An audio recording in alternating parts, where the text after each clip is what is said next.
Oh my gosh, oh my gosh, oh my gosh, oh my gosh, oh my gosh, oh my gosh, oh my gosh. Should we see if it's there? It is. You guys, it's here. We can start reading it now. It's only 10 o'clock here. Oh my gosh. Oh my gosh. Cosmo is in the way.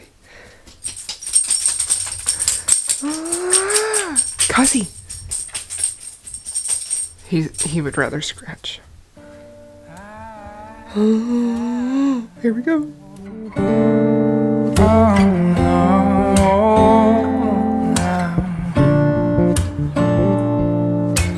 Creepers left and right, buzz like crazy. Everybody's trying to stimulate it. Spiders in the mirror and things can't be right. Back to the scene of a Friday night, to a blessed collision still frozen tight.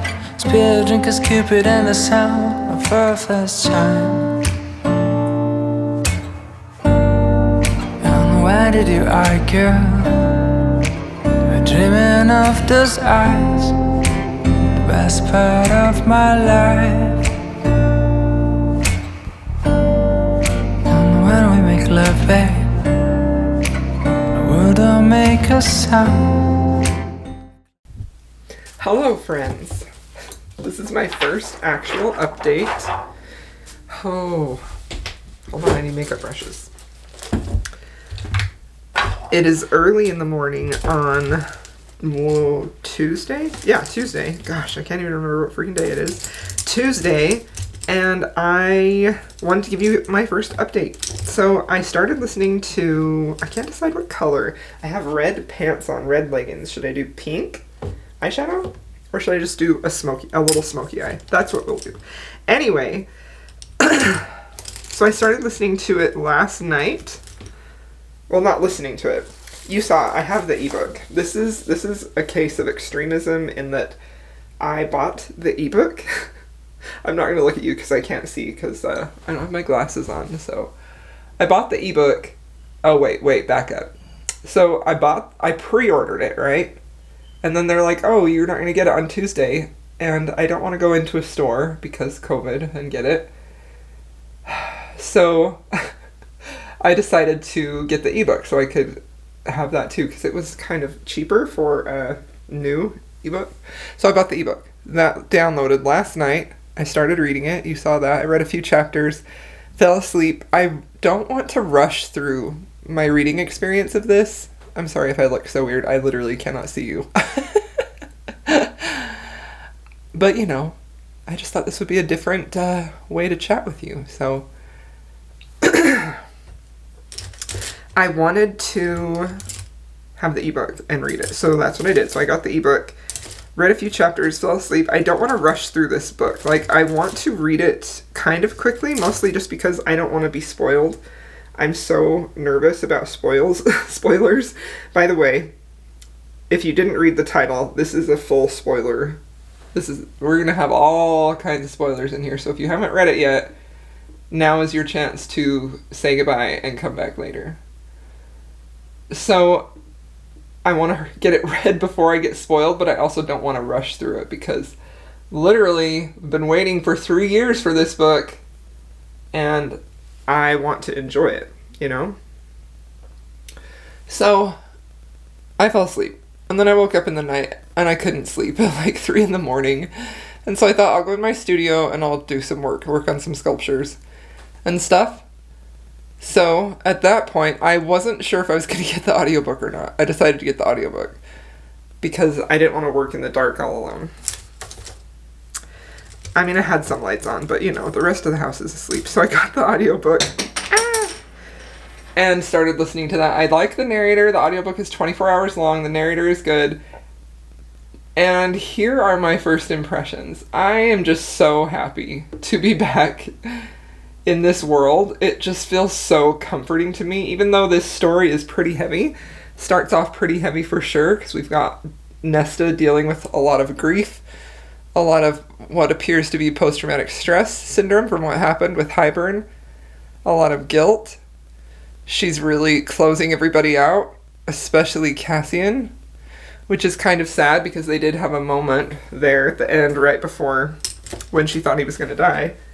But it's also understandable, I think, because I don't feel like you could go through something like that, like, unscathed, you know? Like, it's not like, oh, okay, we didn't die, everything's gonna be okay now, you know?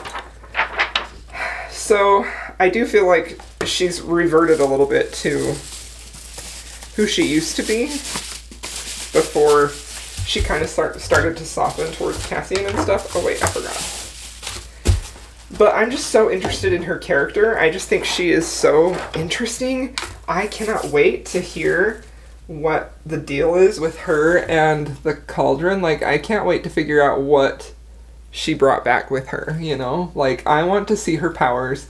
The way it talks about her struggles with her powers and how she's so afraid to let it overtake her, I feel like is relatable, even though it's like a magic power. I feel like it can be relatable. I feel like if you've ever felt like maybe you've struggled with mental health or depression or something, and you felt like that darkness is going to overtake you and you're trying to do everything you can to push it down, to push it aside, I felt like that was super relatable. So in a nutshell, I'm loving it. I am loving everything that is happening, basically. I mean, not everything. It's definitely moving slowly. I'm giving Sarah J. Maas quite a bit of leeway because I love her and I love these characters. And I love the way she tells stories. But I'm super invested in it, and I like it a lot. So I think that's all I'm going to say for right now. I'm going to finish my makeup and then keep listening to this. And if I hear anything else that I need to talk about, I will. I'm on chapter 7. We just learned that the bone carver's brother is Koshie. I always said it Koshie, but I have since heard that is incorrect. So if you know the correct pronunciation for Koshie the Deathless, let me know. Oh my gosh, like, this is one of my favorite mythologies. I love this mythology, and it makes so much sense that he's the bone carver's brother, because I always felt like the Weaver and the Weaver gave off very strong, almost sort of like Baba Yaga vibes, kind of like, this is so fantastic. I'm so excited about this. Also, I am always here for Cassian to be very protective of Nesta. I love it so much. It's so great. Okay, so I'm now on I'm almost done with chapter 14. And I don't really know what I have to say about it, honestly. I feel like, I mean, I'm still liking it. The big revelation that Koshie was the bone carver's brother, like, I can't wait to get to that part, because, like, I love Russian mythology so much. It's honestly one reason why I love the Shadow and Bone books, because they're sort of they have that type of a mythology in there. In October or November, whenever the Paranormal Romance Readathon was, I read a book in verse about Baba Yaga, which I really kind of liked, kind of didn't like. One of my favorite books of all time is Deathless by Catherine Valente, which is a story about Koshie and Maria Morevna. It's literally called Deathless. It's weird. It's weird AF. But it's beautiful. Like, the writing in here is just stunning. I feel like this is it's a weird lit fic type of book, you know? And occasionally, I just really love that. I don't know what this was like. It also felt like this had, like, dark romance vibes to it, but like ambivalent, sort of like HEA, like Koshie is the Deathless, he is a villain. I love this book so much. So I am so excited. Like, I feel like that's the thing that I'm most excited about, is that Koshie is gonna be in this. I'm so excited. Also, look, this came in the mail. It wasn't supposed to get here until yesterday. Look at that. It's, honestly, I'm not gonna hate on the cover whatsoever, because that artist was just doing their job, And while it's not my choice, whoever was the art designer and whoever the artist was, you know, the artist was given some direction. And as an artist who works on commission and has for many a year, it is incredibly difficult to bring someone's vision to life in a way that pleases them. And I know for a fact that I have had to redo work that customers haven't been happy with, because inevitably you're not going to ever think the same way as someone's vision isn't going to match yours. It's only, the only thing you can do is interpret it. You know what I mean? So I like the old covers better, but I am not going to have a thing to say about this cover because the artist did their job, man. You know? That's all there is to it. But I do wish that it matched all my other ones. I mean, it's kind of... I don't like the cover at all. I really don't like the cover. It's not my taste. But the artist did their job, so... Anyway, I'm excited to have this book in my possession, though. Ah! Did you hear that crack? Spine crack? It smells good, too. Never been... New book smell. I haven't had a new hardback book in a while. This is just making me so happy, honestly. So let's see where chapter 14 is in here. I have been on Instagram today a little bit. That's 150, so this is where chapter 14 is, so I still have this much left. And I'm sitting here like, I've been listening to this all day and I don't feel like I have anything to update you guys with, because right now it's like 3 o'clock. I have the live romance romance booktuber read along is on my channel tonight. I'm hosting it. And I kind of wanted to be done with this because I've been on Instagram a little bit and I have seen people post, and it's tough because like everybody's excited about it, you know? And so people are updating and they're saying, I'm on this page, and they're, even if they're just posting reactions, which some people are, I don't want to know that because I want to be surprised. So I just saw a couple of stories where somebody just did like emoji reactions like, oh, this page, fire, fire, fire. And I'm just like, don't tell me, I want to be surprised. So I am henceforth avoiding Instagram stories because I really don't want to be spoiled for this. I mean, we have all been waiting 3 years for this book. At least, right? Because that was when A Court of Frost and Starlight came out. So longer than 3 years. We've been waiting so long for this, and I don't want to be spoiled anymore. So I'm avoiding social media. So anyway, I am still liking it. There was one scene in here that I did want to talk about because it bugged me a lot, and this is probably just like a personal preference thing, and it wasn't in an eating disorder type of way, but there was that scene in here where Cassian is sort of demanding that Nesta eat food because she hasn't been eating and she's lost a lot of weight, and I just feel like I really, really, really wish so badly that that had not been in there, that scene where he's trying to force her to eat, because trigger warning for disordered eating, I have been in that situation where I have been extremely underweight when I had eating disorders, and my dad would make me sit down and eat food.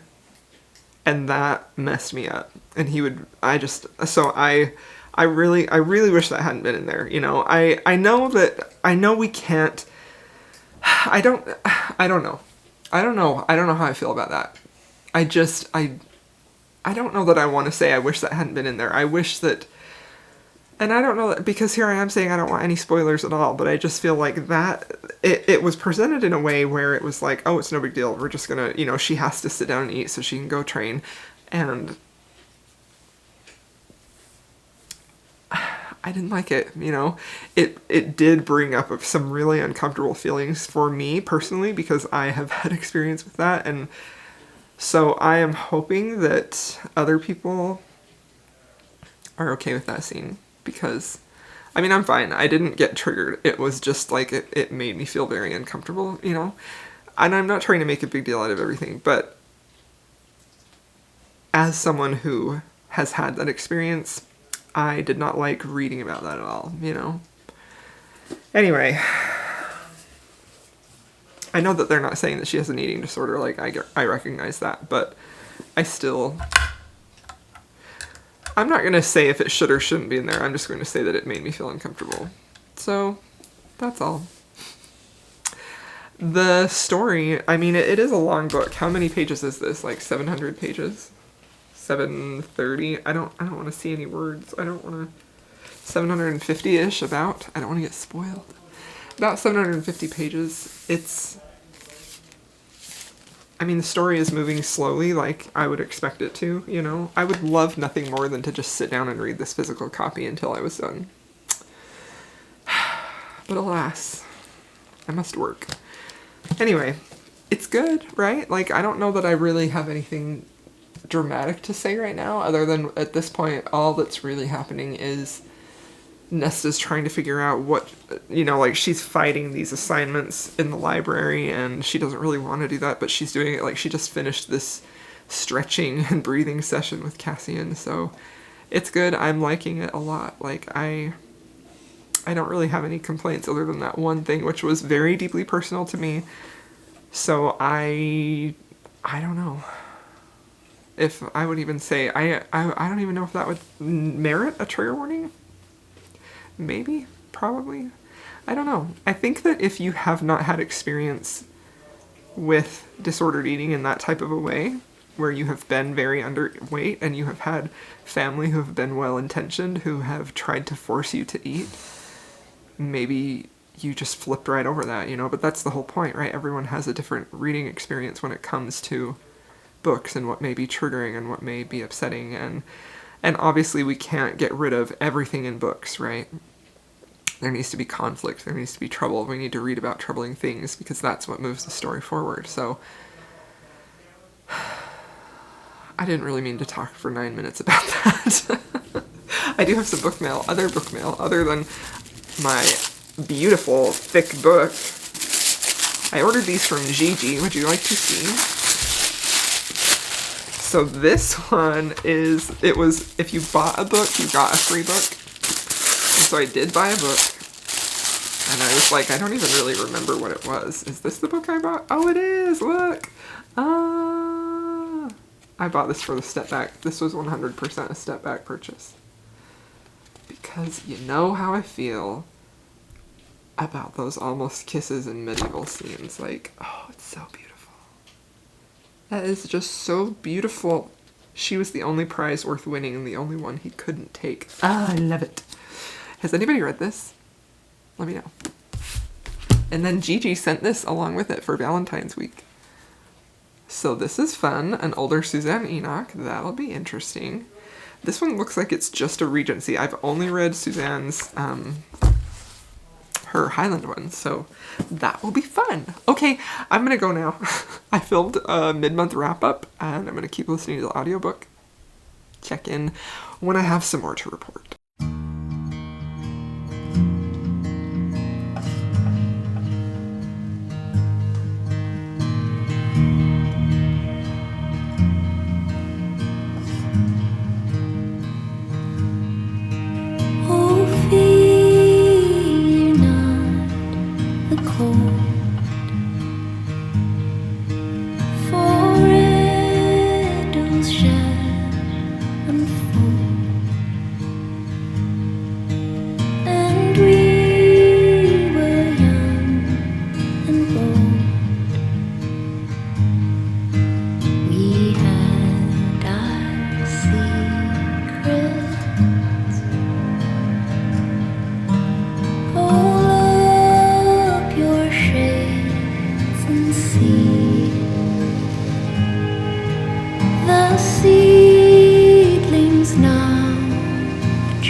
morning, my friends.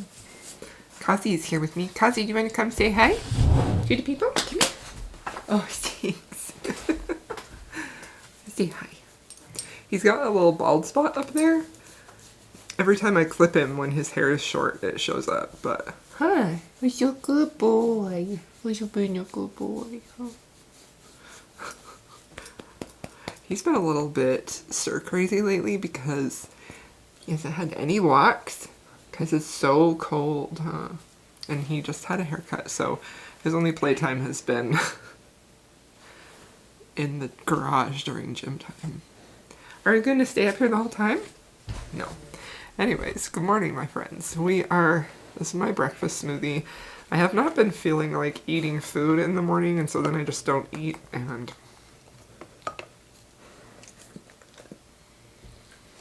this is just vegan protein powder, berries, almond milk, and spinach, which is why it's dark purple and not pretty purple, and some honey.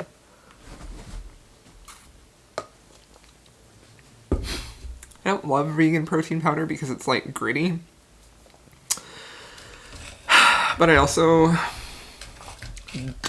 my body doesn't love dairy, so. Anyway, you don't care about that really. You care about what progress I have made.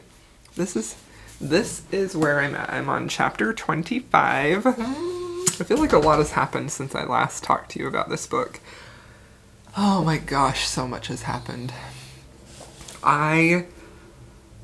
Chapter 19, I was dying when Nesta and Cassian finally kissed, and it, like, the way that she kissed him, like, there was so much fire, and I feel like Nesta is such an interesting character, and I didn't really love her, like, I didn't like her at all in the first and second books, but in A Court of Wings and Ruin, I felt like she was starting to get really more developed, and she had a lot of, like, internal conflict, and I loved that final scene when she saves Cassian, and I just loved it so much. So I really started to like her more in A Court of Wings and Ruin.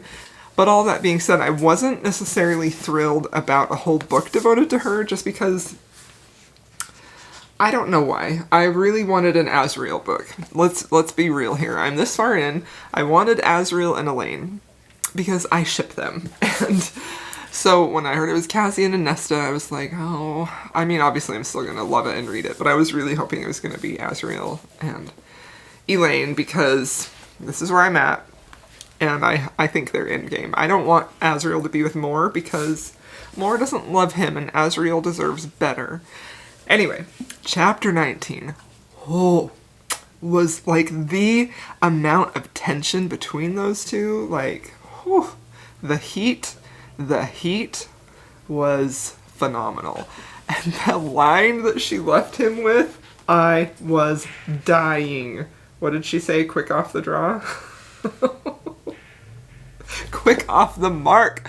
Oh, Nesta, she is such an interesting character because she weaponizes everything that she has, and she knows that it's a weapon and she uses it anyway, but all of it is this defense, like this self-defense that she's set up to protect herself. Like, I feel like she's so vulnerable inside, and she projects this fierce, gives zero F's type of attitude, and is honestly just so filled with so much vitriol for everyone she comes into contact with. Look, I messed my hair up real good right there. And it makes her a little bit unlikable. So I really enjoy seeing her journey here, and seeing there's so much in here where she's just full of self-loathing, where she is just really ashamed of the way that she's acting, and even ashamed of the way that she's feeling, and it doesn't change her behavior one bit. In fact, it sort of makes her even harder and even a little more mean, and just so, like, it's just this armor she wears constantly, and I can't wait to see that start to break. So at chapter 25, we're starting to see a little bit more of her vulnerability. We're starting to see a little bit more of her interactions with Cassian, but at the same time, they're both being super big dummies and just completely acting like, oh, it's just a one-time physical thing, that's all it is. Narrator's note, that's never all it is. And it's just, I don't know, I'm loving it so much. It's just such a, like, the minute I picked this up, it was just so comforting, and just love these characters. So we also found out that Feyre is pregnant, which I suspected, and I really am hoping that nothing tragic happens there. Although I do not trust her to not make something tragic happen there. I love seeing how Rhys is so protective and loving with Feyre. It's just beautiful, beautiful, beautiful. I really want to know what is going to happen with the human queen, the one that's into and changed into an immortal crone now, like, and Koshi. I probably am saying that all wrong. Because I thought it was Koshii, and that's how I said it for years. And now I'm learning it's Koshie.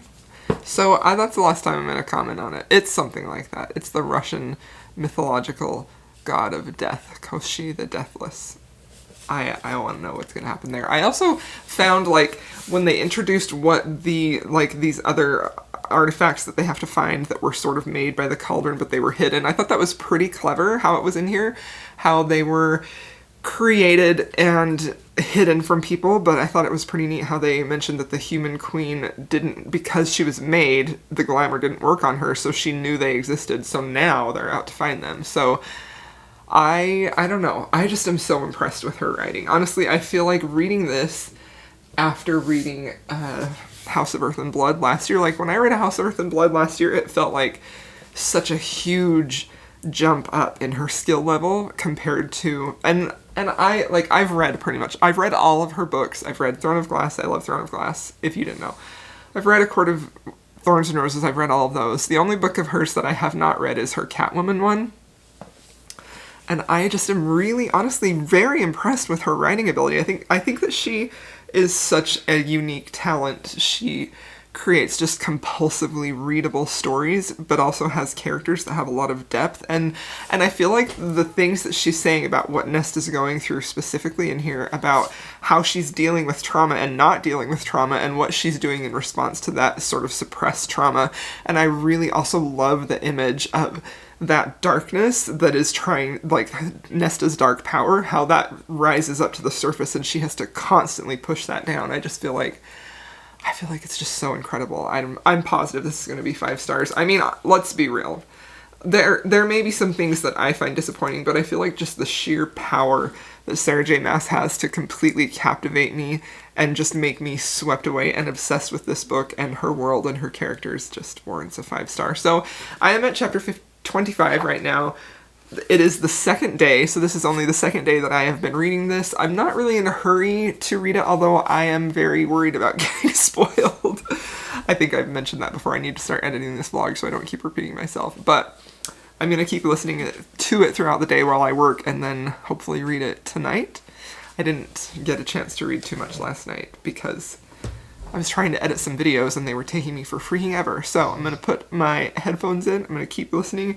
I'm going to drink all my drinks. I got tea and I got a protein shake. I'm ready to have my heart wrecked. See you in a bit. Wow. Well, I'm about ready to finish work for the day. I've been listening to the audiobook today while I've been working, and I am on chapter 37, almost. I think that's probably halfway through. Hi, Kazi. Hi. And I feel like so much has happened since I talked about this last time, because I am just so impressed with this book. I feel like this is probably going to be my new favorite adult fantasy romance. I feel like the only thing that makes it hard to recommend this is that it's not a standalone. Like, you couldn't walk into this in book 4, even though this is an adult book, without having read A Court of Thorns and Roses and A Court of... Like, you can't just walk in on this book. You have to have read the others first. But this one is such a step ahead from the other ones. I just feel like, oh my gosh, it's just so incredible. Like, I feel like she's saying so much about mental health here with everything that Nesta is going through. And also, like, addiction, how she uses things to try and dull her experiences. Like, she's so happy to not feel like... I just finished reading, she just defeated the Kelpie, which I don't know that you could get me more interested in a book unless you say, okay, it has romance, it has Koshi the Deathless, and it also has murderous water horses. Like, what else do I need to know to read it?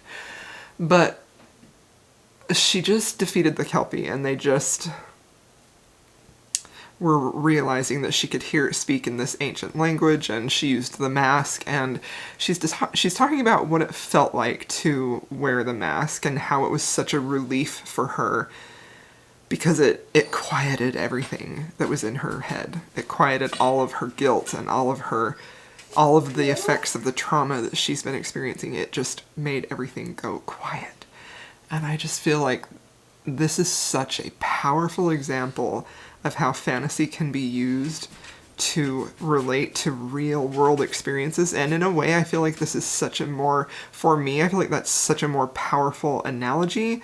I have had depression for all of my life. I have struggled with it for all of my life. And I can relate so strongly to how Nesta is feeling, everything that she's talking about. I mean, I don't have trauma, I don't have post-traumatic stress, I haven't struggled with addiction, but that desire to have something quiet your mind and to make it so that you don't feel that way anymore. I should say I also have anxiety too. So I feel like it's such a comfort to read about that and to read about somebody else struggling with something that you are struggling with too. And there was a moment when I don't remember which chapter it was. Again, like, so much has happened that I want to talk about, and I haven't taken the if I turned my camera on every time I wanted to say something, like, we would just be talking to each other all day long.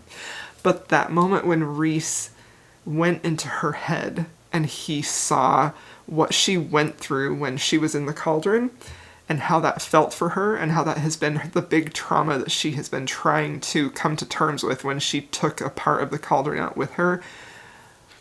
That moment when he saw how she felt and he knew how she felt. He knew what it felt like for her. He knew what she was going through. Like, honestly, it's bringing me to tears because I feel like if you have struggled with a mental health issue, if you have struggled with depression, if you have struggled with anxiety, there's this big desire that you have to want people to understand how you feel and to, not that you want them to feel it too, but it's so hard to put it into words. And if you haven't struggled with either of those or any other mental health problem, illness, I feel like it's very, very hard to describe that to other people when it's not something that's visible. I feel like this could apply to chronic illness too. When it's something that you have that isn't visible to other people, but you are suffering from that so much and you just want people to understand, especially your loved ones, and Rhys, they've got this,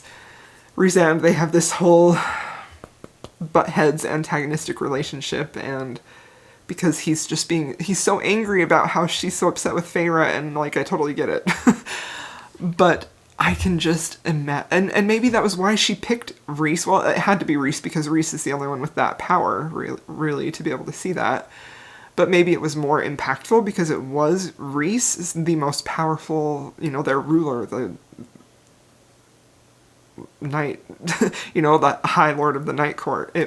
It just seemed like it was very fitting that he, who had really struggled so much with seeing any good in Nesta and trying to understand what she'd been struggling with, I feel like it was really, really powerful that he was the one to be able to see and experience what Nesta had gone through, I feel so much sympathy for her as a character, and I feel like she, even when she does things that we don't like, when she lashes out or when she's mean or when she uses, like, sex to really numb out and to not feel, it's really hard for me to hold that against her. It's really hard for me to hate her or to be angry with her when you can know and understand, exactly why she's doing that, and you feel for her, It's just so beautifully done, honestly. This is just...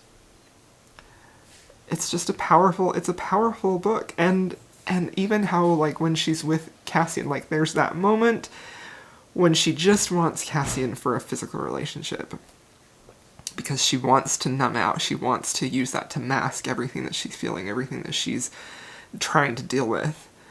But then there's that moment right before they're going to go and try and find the mask when he proposes that to her, and she's like, she kind of plays it off as a joke, and she's like, well, if we do this, then we can, you know?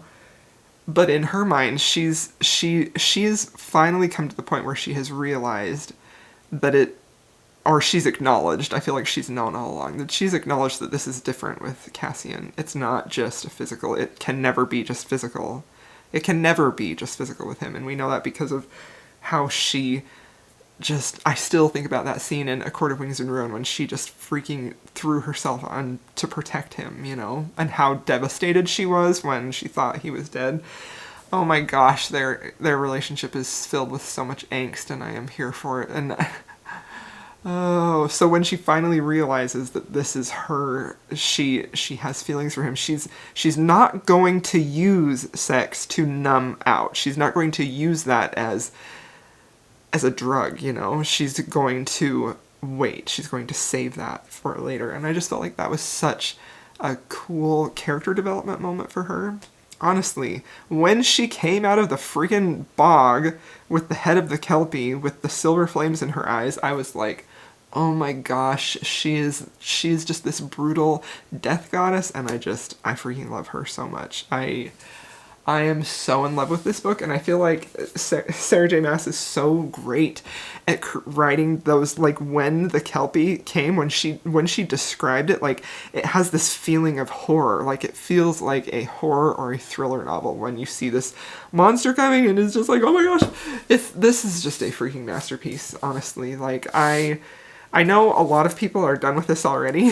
Today is Wednesday, so it's been out for a day and a half. I saw some people finish it yesterday, but I honestly I'm not really in a hurry to finish this because I just want to savor it. I want to savor and enjoy this whole masterful story. It's so freaking fantastic. Ugh. And then when we found out that Feyre is pregnant and the baby has the Illyrian wings, and Rhys is so freaking worried about her, and you can tell that he is just on edge all of the time. Oh my gosh. I did sort of see a spoiler, and I don't want to call it a spoiler because it was really a trigger warning that said that this has to do with, there's a trigger warning for reproductive issues, and so I'm really, really, really worried about Feyre and the baby now. I have tried to stay off of social media because I desperately don't want to get spoiled. I'm even avoiding my besties' messages. I'm sorry, I love you, friends, but I just can't. I can't risk it. I just have, I just want to experience this like everyone should, right? For the first time without spoilers. Unless you like spoilers, I mean, you know, sometimes I don't mind spoilers, but with this, I don't want spoilers. I don't want your reactions until I have experienced it. Which is why I decided to do this spoilery vlog, so that you know that there's spoilers in here, so you've either already read it, and we can just talk about it together. So, I just love it. It's just fantastic. Honestly, you know, thinking about reading Throne of Glass and just how far she has come as a writer, how far she has pushed her craft, like how much she has progressed, it just blows my mind. She's an incredible writer, and I freaking love this book so freaking much. I said freaking a lot, I'm sorry. But it is time for me to go and make dinner now. I wanted to give you an update. Before I did that, I'm still at my desk working. Do you want to see the cute unicorn I made? It's a rainbow one. Let me see if I can. Look at his cute face.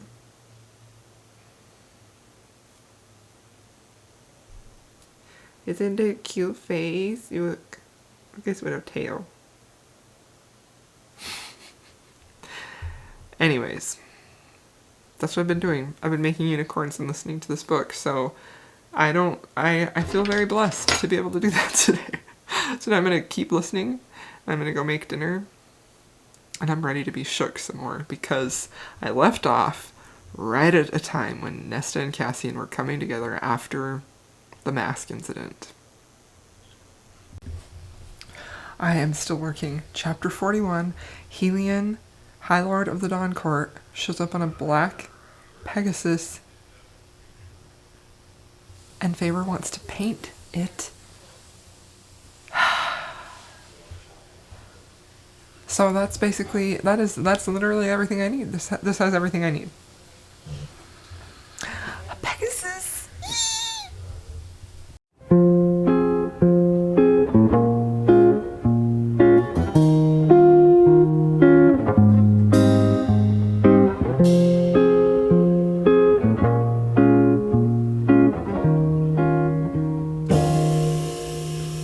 You know, when this long night will fade away, and we go back to our old ways, two perfect strangers in disguise.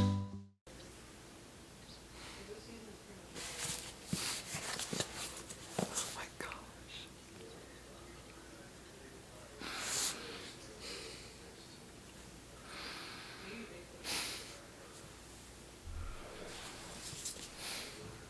Well, I finished it.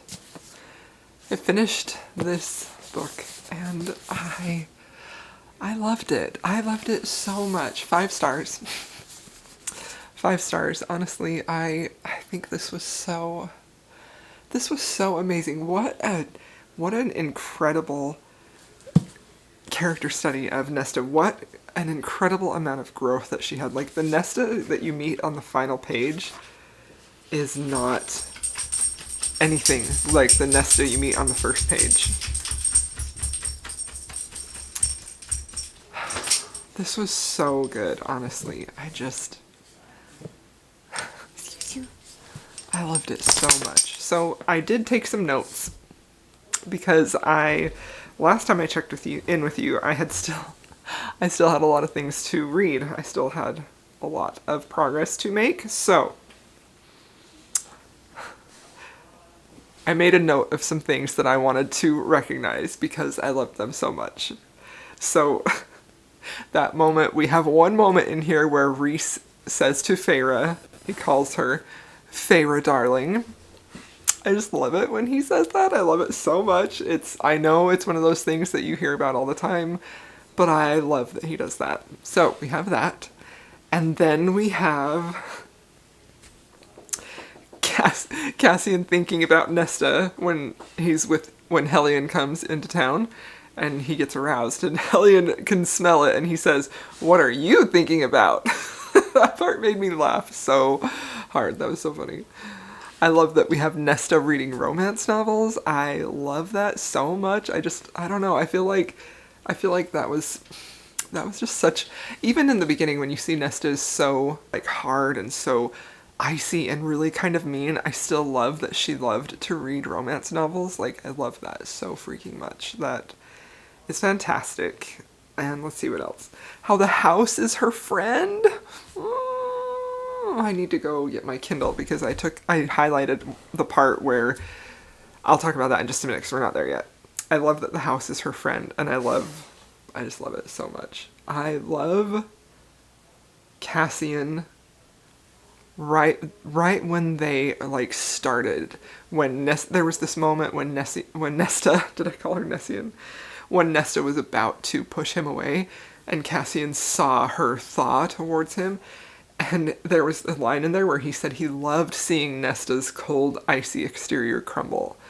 Oh my gosh, I love that so much. I feel like that's something that we see about heroes so often. I feel like it's a very common trope to see about the hero when they crumble into, like I've said it before, that's one of my favorite things. I love when the hard alpha just turns into a soft puddle of goo for his woman, and I love that we got to see Nesta do that here, that she was, that we get to see her soften for him. Like, oh my gosh, I love that so much. Like, we don't have characters like Nesta very often. Like, we don't have female characters like her who are, like, she becomes a warrior. By the end, she is a freaking warrior. Oh, okay, we're not there yet. But I love that we got to see a heroine, a female main character, in a romance specifically. I know this isn't technically a romance novel, but I would say it's definitely fantasy romance.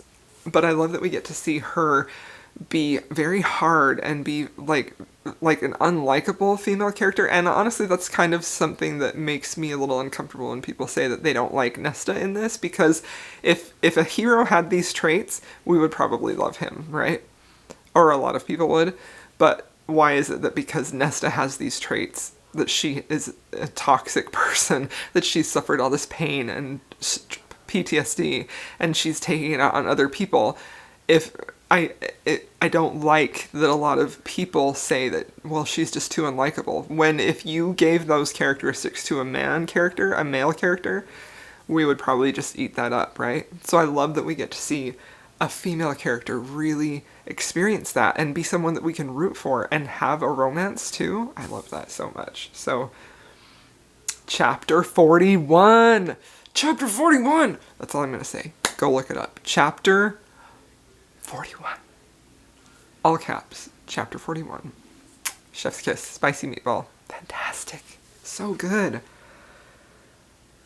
Also got excited for a minute when Tamlin Beast came back, even though he was kind of a douchebag. I still love Tamlin Beast. I don't know why. I just do. Nesta, she is literally the epitome of just the ultimate self-sabotaging person. Like, and she acknowledges that. She acknowledges that, and I feel like that's one thing why it didn't bother me at all watching her sort of make a little bit of progress and then backslide, and make a little bit of progress and then backslide, because I feel like that is incredibly realistic. That is incredibly realistic, and especially when you consider everything that she has gone through for her whole life and how she's very much internalized that, and she's been blaming herself for things that have happened in her life to people she's loved for her entire life. So she's not going to just quickly get rid of that. She is not going to. And then you add in all of the traumatic events that have happened, that we have seen happen to her, just from, I guess, the end of A Court of Mist and Fury to now. She has experienced a lot of trauma, and she's internalized that. She's been pushing it down. She's been repressing it. She's been trying to drown it out, tune it out, do whatever she can to not have to feel that. So when she gets those moments, when she lets herself feel that pain, and she sort of acknowledges it and starts to make peace with it, and we see her make a little bit of progress forward, I love those moments. But it also doesn't surprise me that when she's confronted with something that pushes her to a part where she's not comfortable with acknowledging that part of her trauma, of course we're going to see her backslide. And I love that. I feel like that is a very realistic representation of what it's like to actually deal with trauma, to live with it, and to try to get better, even if you keep making the same mistakes. Like, and I don't know that they're even the same mistakes. I feel like she had levels, right? Like, she had all these levels of trauma and trying to get her behavior to how she felt was better, and she would get to a certain point where she was okay processing this amount of trauma, you know? And then she would be pushed, and then she would find herself trying to get to that next level and be okay with that. And she wasn't okay with that yet. She needed to sit at this level of acceptance, being here with this, but because of the circumstances in the story that move the plot forward, she does regress a little bit, you know? I feel like she's a very, very realistic depiction of a trauma survivor and trying to...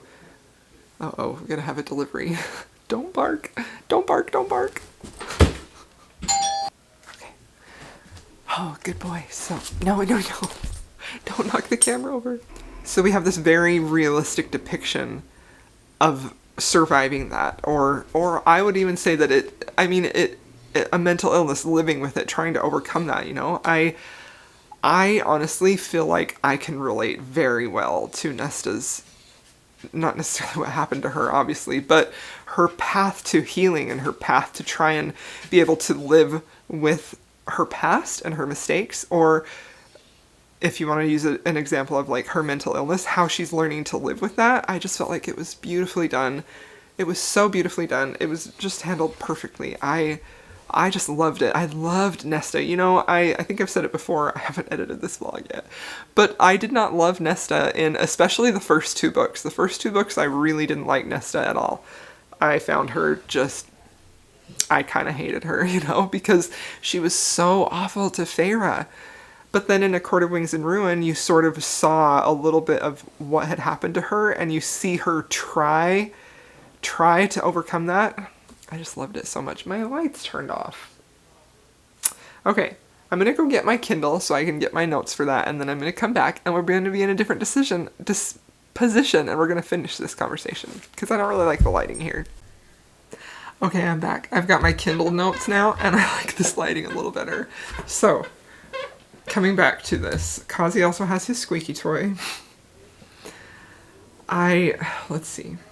So the scene when, after she, like, danced with Eris and Cassian sort of confronts her, not right after, but it happened a little while after, and she tells him that she's gonna accept Eris's proposal, and Cassian is like, why would you do that, you know? Like, Cassian takes it as, is it because I'm just a brute, because you don't want me? And she's like, no, it's not. And that's when she tells him how good he is, and everything that she sees about him that is good, what a good person he is. Oh my gosh, I just loved that so much, because that's when you really see her crack and finally admit to him what's been holding her back this whole time. And you can see how that affected Cassian, and how that moment of vulnerability where she finally broke down enough to tell him, this is why I keep pushing you away, and this is why I feel like I deserve Eris instead of you. It's not because you're a brute or a bastard. It's literally because you are so good, and she feels so incredibly broken. Like, where she says she deserves him, when she says Eris is the brute, and I would marry him because I am just like him. Like, it just broke my heart. That is one of the most powerful scenes. I love that. I love that. You know, and when you think about Nesta's character too, she's always presented like this whole, she wants to be seen as strong and hard, and you can't touch her, and it doesn't matter, you know. And I feel like that's one reason why she's constantly lashing out before anyone can hurt her. She's gonna hurt people first before they hurt her. So I feel like this moment happened 80% into the book on my Kindle. I do. I have 3 versions of this, and I'm not sorry. At 80% into this book is when she finally admits to Cassian that no, it's literally not because you are a brute, it's because I am garbage. How she feels about herself, that she is not worthy of him. And, you know, I feel like I actually talked about this on Instagram a little while ago, where I just get so tired of the trope of where the hero, it's usually the hero who, when he thinks that he is not good enough for the heroine, and so he pulls back and sets her free, he white fangs her, that's what I call it, that's what Schmidt calls it from New Girl.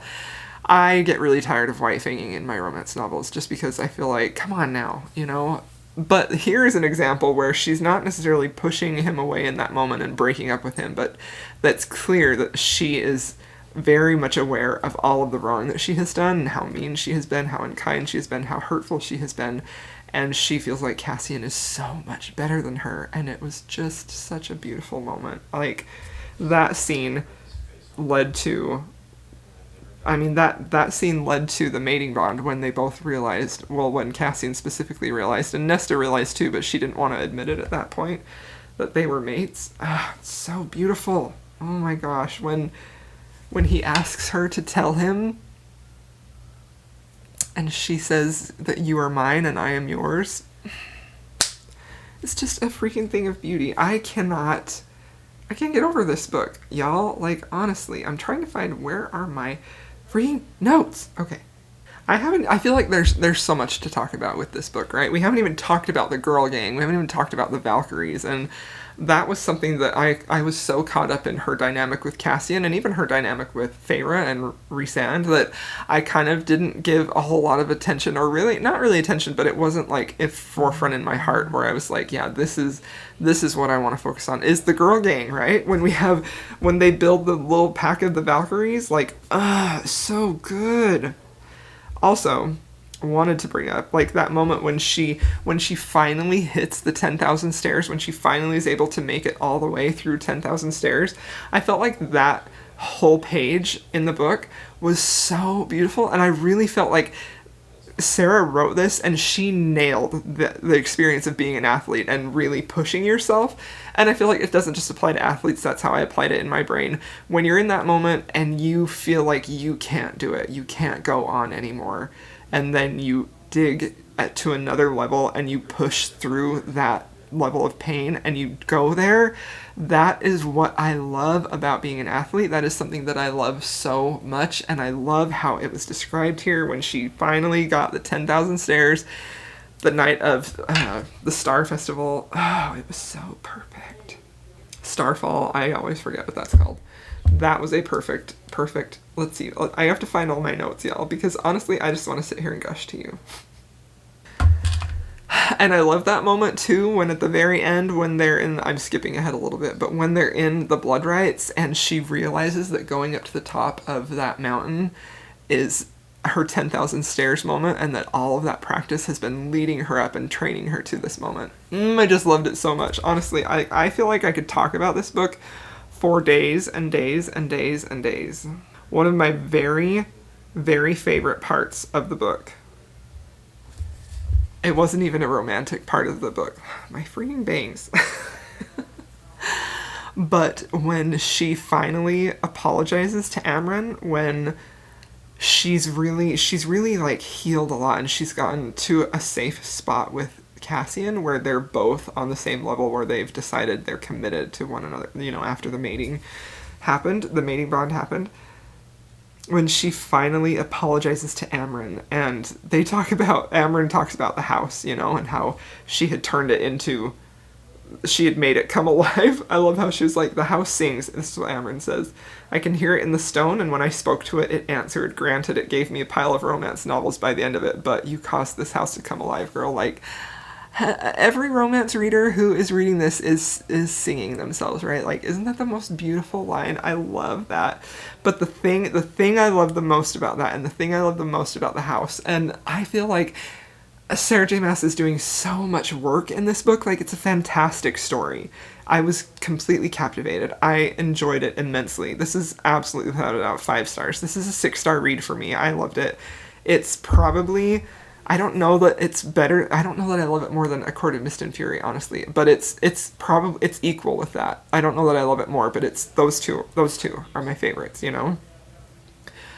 But I personally relate more to the story, to Nesta's story. I love how, I'm going to read it because I just have to. And Nesta says, I didn't do anything, when Amren says, you made the house come alive. And she said, you made the house. Amren said, when you arrived here, what did you wish for most? A friend. Nesta says, deep down, I wanted a friend. So you made one. Your power brought the house to life with a silent wish born from loneliness and desperate need. But my power only creates terrible things. The house is good, Nesta breathed. Is it? Amren. Nesta considered. The darkness in the pit of the library, it's the heart of the house. Amren nodded. And where is it now? It hasn't made an appearance in weeks, but it's still there. I think it's just being managed. Maybe the house's knowledge that I'm aware of it and didn't judge it makes it easier to keep in check. Amren put a hand above Nesta's heart. That's the key, isn't it? To know the darkness will always remain. But how you choose to face it, handle it. That's the important part. To not let it consume you. To focus upon the good, the things that fill you with wonder. Like, come on. I feel like I just love that so much. I mean, I feel like the darkness can mean something to so many different people, right? I talked about how I struggle with depression and anxiety. I'm okay. So to me, that darkness that she's talking about, like, I have felt that. I know what that feels like. And I love so much that message here, that it can be managed, and and it doesn't mean you're bad. It doesn't mean that you're evil. You can still have good and beautiful things happen to you. Like, I read that part and I honestly, started crying. I hardly ever cry in books, you guys, I swear. But I read Still, sobbed, bawled my eyes out, and then I read this, and that was the part that made me cry, because I felt like this is the part that people are going to be talking about for years. This is the part that's going to be quoted. That quote, that last quote by Amren, you're going to see it on bookmarks. I'm gonna buy all the stuff with it on it, because that means so much to me. That's such a powerful moment. Like, I just loved it so much. I'm so happy. Like, I could, if I wanted to be real critical, I could be critical and say this wasn't right, or I didn't love this, or, you know, you could do that. Of course you could do that. You know, I mean, honestly, like, the whole part when Feyre almost dies again, giving birth, like, how many times does Feyre have to almost die? But honestly, it's not going to make it less of a 5-star for me. It's just not going to, because this is a powerful book. This book is going to mean so much to people who were struggling with PTSD, who are struggling with trauma, who are struggling with mental health, depression, anything. I feel it in my soul. This book is just so powerful and impactful. And it's not just a fairy story. It's not just a smutty fairy story, right? This is a perfect book for me, because you have romance, you have sexiness, you have magic, you have fairies, you have a credible plot, you have just so much happening here, but you have that meat, you have that emotional depth, you have that you can relate to, that can pull you up out of dark times. I feel like this is that message in there about overcoming darkness. That's the kind of stuff that Tolkien did, right? That is what Tolkien wrote about in overcoming, you know, defeating Sauron. That, I just love it so much. I love it. And I want to reread it right now, because I want to go back and I want to watch that house's journey. I want to see how it developed. I want to read them all. That's all I want to do. I don't know. Maybe we'll just do a big reread of the whole series. I just loved it. I loved this book so much. To me, it was perfect. Now, like I said, if I wanted to get academic, of course I could break it down and be critical and find things that could be better.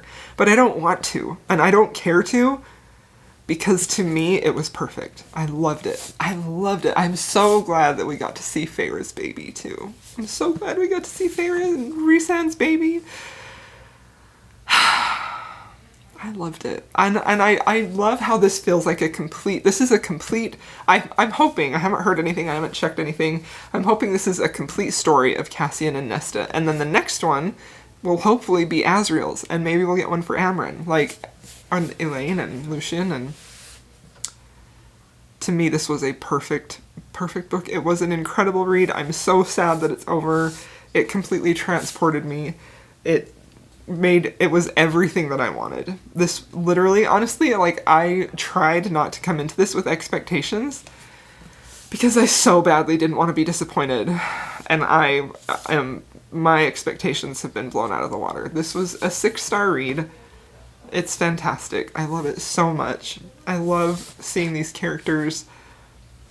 I mean, again, like, I wanted more Koshi. I would want more, but you can tell that he's going to be in future books, you know? Like, I just love that mythology. I want more of that. So I know we're going to get more of that. I loved it. It was freaking fantastic.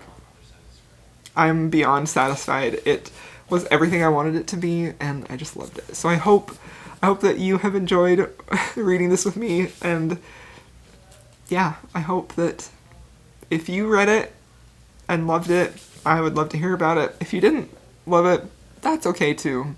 You know, I don't expect everyone to love everything that I love, but I loved it. I thought it was perfect. So, all right, we're gonna end this vlog. It's probably gonna be super long. I'm not gonna edit much out unless Kazi's being loud or I'm coughing or something. I'm just gonna let all of this be my thoughts as I'm reading it, as I'm thinking about it, because I feel like I've been waiting for this book for at least 3 years. 3 years ago is when A Court of Frost and Starlight came out. But before that, so it's probably been 4 years, because A Court of Wings and Ruin came out in 2017. So we've been waiting for this book for a long time, and it was everything I wanted, and I loved it so much. And I will always be a Sarah J. Maas fan, because this is a powerful, beautiful, immersive, escapist, wonderful, uplifting, lovely, sexy book. It was perfect. I loved it so much. So, thanks so much for watching. I hope you enjoyed this. Let me know how your reading experience of this went if you also read it. I will see you in my next video, my friends.